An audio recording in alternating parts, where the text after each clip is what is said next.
शिवसेनेच्या विदर्भातल्या शिवसंपर्क अभियानाला आजपासून अकोल्यात सुरुवात झालेली आहे। आज आणि उद्या हे अभियान असणार आहे। उद्या या अभियानाचा आढावा घेण्यासाठी खुद्द उद्धव ठाकरे अकोल्यात हजेरी लावतील। शिवसेनेचे मंत्री, आमदार, खासदार आणि इतर पदाधिकारी यांची या अभियानाला हजेरी लागलेली आहे। उद्या 20 मतदारसंघातल्या एकूण परिस्थितीचा आढावा पक्षप्रमुखांसमोर ठेवण्यात येईल।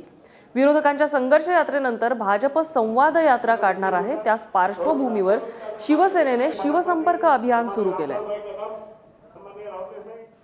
पश्चिम विदर्भामधल्या अकोला, बुलढाणा आणि अमरावती या 3 जिल्ह्यांचा शिवसंपर्क अभियान आहे।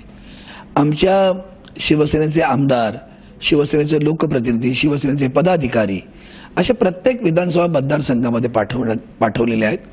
ते प्रत्यक्ष जाऊन शेतकऱ्यांशी संपर्क साधून त्याचा एक माहितीचा अहवाल त्या ठिकाणी आदरणीय पक्षप्रमुख उद्धवजी ठाकरे यांना सादर करणार आणि त्यावर पुढची पावलं उद्धवजी या पक्षाच्या व्यक्तींनी ठरवतील।